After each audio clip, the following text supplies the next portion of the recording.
It's actually starting to happen. All the dopamine hits are starting to trigger. Things are starting to click when it comes to other weapons. I can finally say I'm having fun playing Monster Hunter with a gun. Let's get down to business to become Omni Hunter. Okay, so it doesn't quite work yet. Still working on it. Welcome back to another journal as I continue my progress to become Omni Hunter and learn how to use every weapon in the Monster Hunter, at least in GU. And I will prove so by defeating Bloodbath Diablos, which is inching closer and closer as I continue to progress. So in the previous journal, I was a little blocked by the fact that my armor was a little poo-poo and squishy, and I was getting knocked around a little too hard.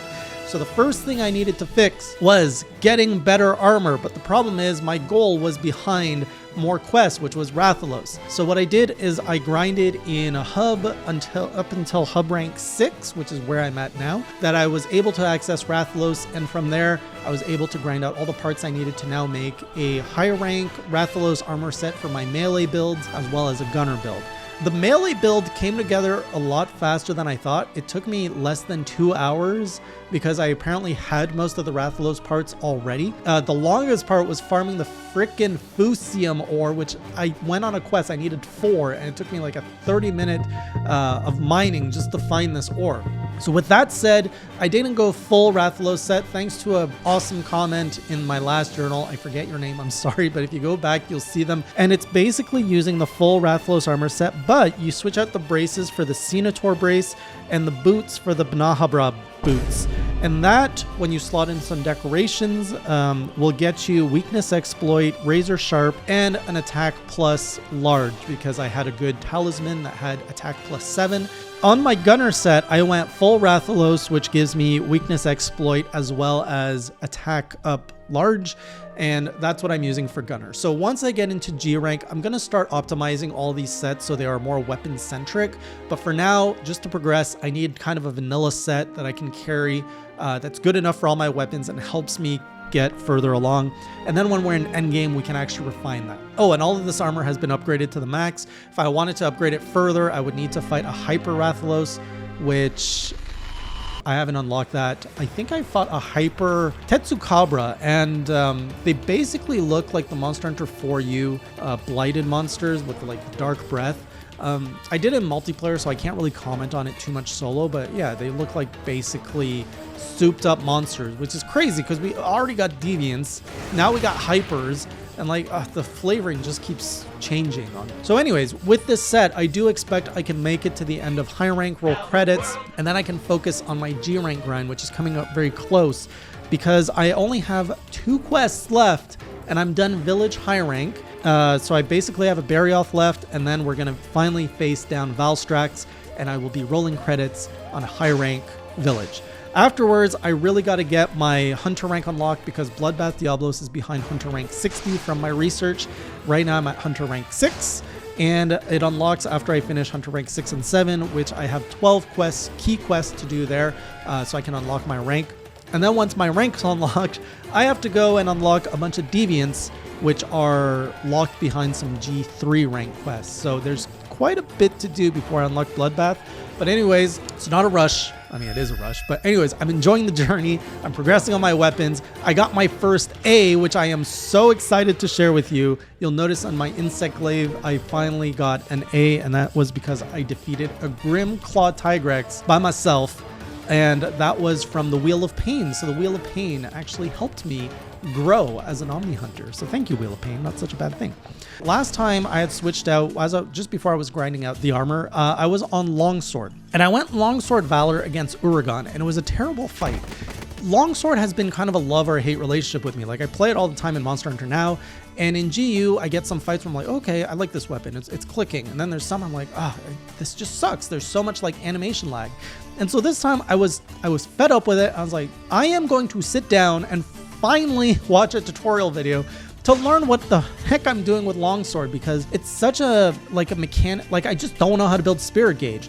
And also I've learned it was really dumb of me to put Sakura Slash on my Valor build, because Sakura Slash is completely useless, because Sakura Slash is there to get you more Spirit Gauge, but when you're in Valor, it doesn't matter. You don't go white, yellow, red. You only go blue. So you don't need Sakura Slash. So I learned that. And after watching one of Eric's videos, I learned that I don't understand Valor Longsword. And I'm like, this is a lot to understand and I can't process it right now because I don't know enough about Longsword. He advised go with Adept mode because it's kind of a easier way to learn Longsword. And so I went Adept and it finally makes sense now. So I understand the bread and butter combo, which I believe is, I can't say it off the top of my head, but it's like XXY or something. Anyways, it's basically you open up and you go whacha, and then you go whacha again, and then you go poke, and then you go up, and then you go whacha, and poke, and up, and down, and poke. And you can just keep comboing like that, which I've been struggling to figure out how to do that for the longest time with Longsword because I'd always get locked up in animation. And then if you need to like sweep aside, you hit both face buttons and you just do a little slash and a little sidestep. It's really elegant. So I now have the bread and butter combo down, which feels great. More importantly, I learned how to build spirit gauge with Adept. So you want to be dodging into the monster attack, which then lets you run into the monster. You give it a slash, and then you do another slash, which goes like choop choop. And if you can do the choop choop, you get spirit gauge. You get a level up. I went up against a Zamtrios for the first time to learn this, and it was such a struggle. He used the big balloon form, and I'm doing it. I'm going like shoot shoot, and it kept missing 3 times in a row. I was at yellow gauge. I'm like, please give me that red gauge. And I would just go and be like, poke, okay, you hit him, shoop, shoop, and he'd bounce back or he'd maneuver. I'm like, why is this so freaking hard? And then finally I went red and then slash, super slash, and it just died. Then I went up against Gravios, which this boy was a little bit slower, so it was better than Zamtrios, and I was able to finally pull off my full red like spirit gauge over and over again and do a lot of damage on him. It wasn't the smoothest fight because I'm still figuring it out, but it finally clicked where I'm like, I know what I'm trying to do. I've got my bread and butter combo. I know how to unlock more damage with this weapon. It's finally clicking, and it was so fun to do. After that Gravios fight, you get sent straight into a fight with valstrax, which I was definitely not expecting. And I had used up so many items on the Gravios fight. I was like, oh, geez, I can't go up against valstrax with like a newly learned weapon and no items. And people are like, go, you can do it. And like the game's like, you can go back to village if you think this is too hard right now. I'm like, I would like to do that. And the chat's like, no, you get back out there and you fight that valstrax. So I went and fought it. And it was fun. It was tense. And I was expecting something a little bit different than the Rise valstrax. And maybe it's because I haven't fought him enough yet. But he's got a lot of moves that Crimson Glow, Valstrax, and Rise has. I was like, what's the big difference between these two monsters? You know, he's using his arms, he's blasting, he's punching, and it was tough. I was happy I had Adept. Luckily, I repelled him. I don't know if it's because I did so much damage or if you just have to last a certain amount of time with him. But I repelled him. I'm like, oh, that was a close call. I did not think I was going to make it through that. So then we go back to the Soratorium and everybody's sad because Valstrax like almost got people killed and the White Academy dude is like, oh, it's all my fault, which brings about the best change in the Soratorium. So up to this point, the Soratorium's been like this triumphant music that like, you know, it's good the first time you get there, but when you're constantly queuing up for quests here and you're trying to progress, like having these trumpets being blared into your ear of like dun dun, it's like, okay, can we just like take it down? We don't have to be on epic mode all the time. But now with the Valstrax thing done, the music is this nice subtle soft, like a little sad but a little heroic, and I'm like, ooh, this is really good. And I thought that it would stay like this, and like some other people who have played GU for a long time were like, what is this music? They had completely forgotten about it. And apparently it goes away once you get your confidence back, once your crew gets its confidence back, and then you can never switch it back, which is absolutely like, ugh. Okay, so from there I went back to my sword and shield, which is a pretty comfort weapon, and I went up against the Zinogre, which was my first, I think it was the high rank 6 or high rank 5, whatever, or maybe it's 8. The next one in village where I was, didn't have my full Rathalos armor at this point, so this was a really hard fight. I think I went like 20-30 minutes against this Zinogre. It was on the beach level, which I had been introduced in Sunbreak, which was really cool, but oh, this was hard because it was just, he was hitting me so hard because my armor was too squishy. But luckily made it through, and then afterwards I actually got my armor set. It made such a difference because after I got my armor set, I went back to grinding the 8 or 9 star village quests, and now I could actually fight things. So I'm here with my charge blade now at this point because I did a bunch of multiplayer, so I skipped a bunch of weapons. I did tigrex where I think I was doing it instinctively, but I didn't know how to do it, which was how to charge your shield. And now I've learned that basically because I'm using Adept charge blade, So when you're like in sword and shield mode and you block, you have the choice of hitting the side face button, which gives you a slash, which helps you charge your files. Or if you hit the top face button, that's what lets you basically charge it into the shield, from what I understand. So now I actually have learned the mechanics a lot more and repeatedly, because I've been doing this on Tigrex a lot, which is a great monster to practice Charge Blade Adept with, because he's constantly charging at you. So it's easy. You see him coming, you block him, you charge up your shield, you charge up your files, you switch over to your axe, and then you basically just Adept dodge into him, and then you just bam, bam, and you dump all your files into Tigrex. But now I had to also do Rathalos and Astalos, which was interesting because these are flying monsters. Rathalos was a lot harder for me because just the fact that I learned I didn't understand the pattern in the way that I need to be in the way of his attacks for this weapon to work.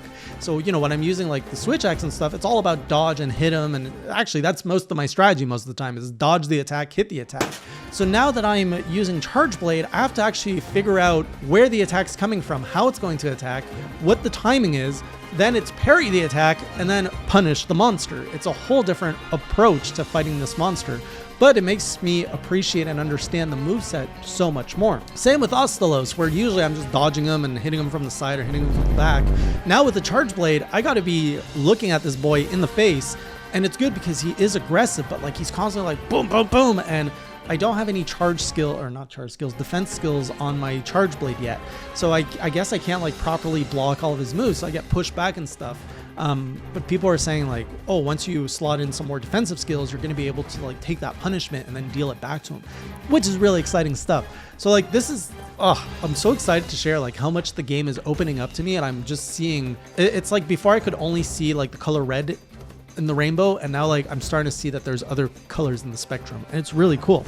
Now I moved over to the Insect Glaive, which was great timing because the Insect Glaive aerial style is one of my best weapons, and at this point the Fated 4 have been unlocked for high rank. So I went up against Gammoth, which was a really fun time of just like jump, choo choo choo choo choo, and like then I went up against Mizu, which was super like bullying. I loved it because I could actually call like, okay, it's going to roar, we roll this way, she's going to attack, we dodge, we're going to jump on her, okay, now we're going to take the tail comes off, and like it's just so cool when you can actually call out the attacks that you're going to do, and then it actually follows through, and you can call out what the monster's going to do. And actually I'm realizing I was playing, I did this community stream with a player who has like 999 digits in Sunbreak, and he was like, he's a speedrunner and stuff and can pretty much destroy all monsters, and he was doing that while I was hunting with him. He was calling out the monster attacks like, it's gonna spin 3 times, it's gonna do this.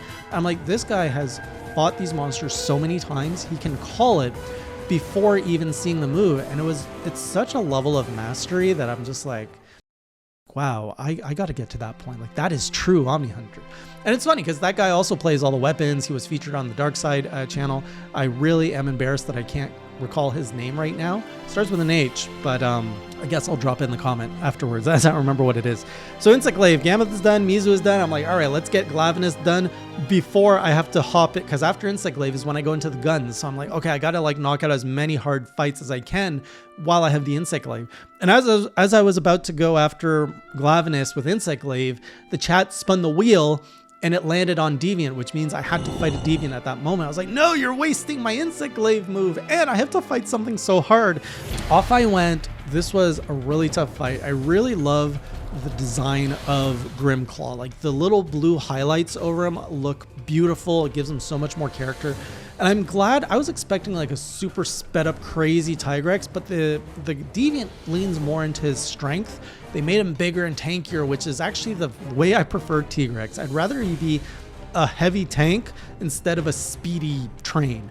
So anyways, I went off and I was getting some good like combos into it, and I was also failing in some cases, and it was a struggle. I went through all my hot drinks, I went through all my potions, I had to like remake new potions, and then he was hiding from me, and I had like 10 minutes left to fight him. His tail was busted, his claw was busted. Like, this was one of those good fights where like both of you, like both the stamina of the hunter and the monster are just getting low, and we're running out of time, and we just got to end this fight. And I ended it with I think 5 or so minutes left.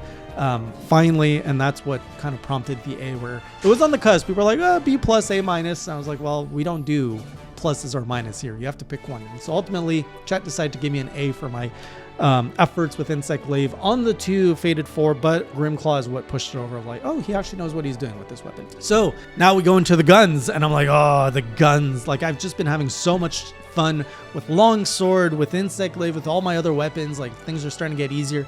And now that I have good armor on, I'm like, oh, okay, now it's time for the guns. What's going to happen here? So I go with Light Bowgun, and it's Glavenus of all things, because that's the next one. I'm like, all right, let's try Valor, because I really love the little like jump, pew, pew, pew, and then the little like skip, and you shoot. It's really satisfying, and people are like, don't do Valor, you should have been doing Adept. I was like, whatever. So I'm shooting Glavenus, and I was really terrified of this because I know how aggressive he is. But I was managing to, like, because he projects his attack so well, and I'm always keeping a distance because I'm shooting him, I was actually able to Valor dodge into his attacks a lot of the times. What I was struggling with was creating openings where I could actually shoot him because I'm so busy running away and Valor dodging. I got some good shots, and it was actually quite fun, but it did last 30 minutes, which was pretty long. And then people were like, you should have totally done Adept with this. I'm like, okay, let's go back to Adept with Light Bowgun. And, you know, I don't get my, like, jumping Q, but what I've learned, and the next fight was against a Gormagala, it actually clicked that you want to dodge into the monster, which then gives you a reload animation. And then if you hit X, you can actually run while your weapon is out into a position that you can shoot. And against Gormagala, I never realized how good of a matchup this is with gun. Like, I was having so much fun, and I was having a lot of fun with Glavenus too, of all things. Like, both Valor and Adept were giving me so much good times with Light Bowgun in a way I've never had with guns before. And it's because I think I know too what to do. I brought all my weapon, I brought all my ammo, Pierce ammo, and the gun itself comes with slicing ammo. It was fun because especially Glavenus, I know, like, when his throat is red, you want to hit him there.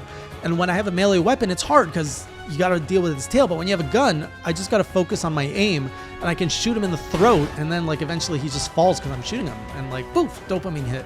So that was really fun. Gormagala is perfect because, you know, I always want to hit his head, and I struggle when I'm doing a melee weapon against him. But with a gun, I can just sit back, shoot him. He comes up, and then he, like, you know, tries to bomb you. I Adept dodge, I reload, and then I start shooting him again. Like, he's in the air, I don't care, I'm shooting him in the air. It's just such a good mechanic, and I'm like, huh, I finally understand guns in Monster Hunter. It's not just, I mean, it is simple pew pew, but it's satisfying when you can. It's the aiming. The challenge is in the aiming. It's a different kind of challenge. It's not about so much dodging and you know, you're doing your combo. It's really about dodging and aiming properly so that you're actually hitting the monster where you want, and actually creating the part breaks you want, and creating the monster to stagger where you want. So it's just really good. Now we're going to see if all of that translates over to Heavy Bowgun and the bow, which are my next range weapons that I usually do not play so well with. And then we're going to cycle back and start with Greatsword. So by the time of the next journal comes out, like I said, I'm 2 key quests away, or Barioth and Valstrax, and then I'm finished high rank. I'm excited to see how the story is going to end in GU. We're going to be done the story by the next journal. And then it's pretty much doing a lot of multiplayer to upgrade, to unlock my Hunter rank. And at this point, I don't really know how I'm going to split things, because my growth comes a lot from playing single player, and I'm not sure how much of G rank I want to do solo and how much of it I want to do multiplayer, because on one hand, it's intended for multiplayer, but on the other hand, I need to continue playing solo to level up. So I don't know how I'm going to divide it. I really like doing multiplayer when it comes time to leveling up my weapons, but solo is where I experience growth, and it's where I actually like learn how to play better. So I'm gonna have to balance those out in a interesting way as I enter G rank, which is coming up in a journal or two. We're gonna be in G rank, and just in time, because I've only got a few months to finish this before Wilds comes out, and there's a lot of content to get through so I can get Bloodbath unlocked, and then the grind begins of how do I fight this thing. So join me on the next journal as I continue my progress. I'm glad that you're all around here for me to share this with you. And until next time, keep it classy.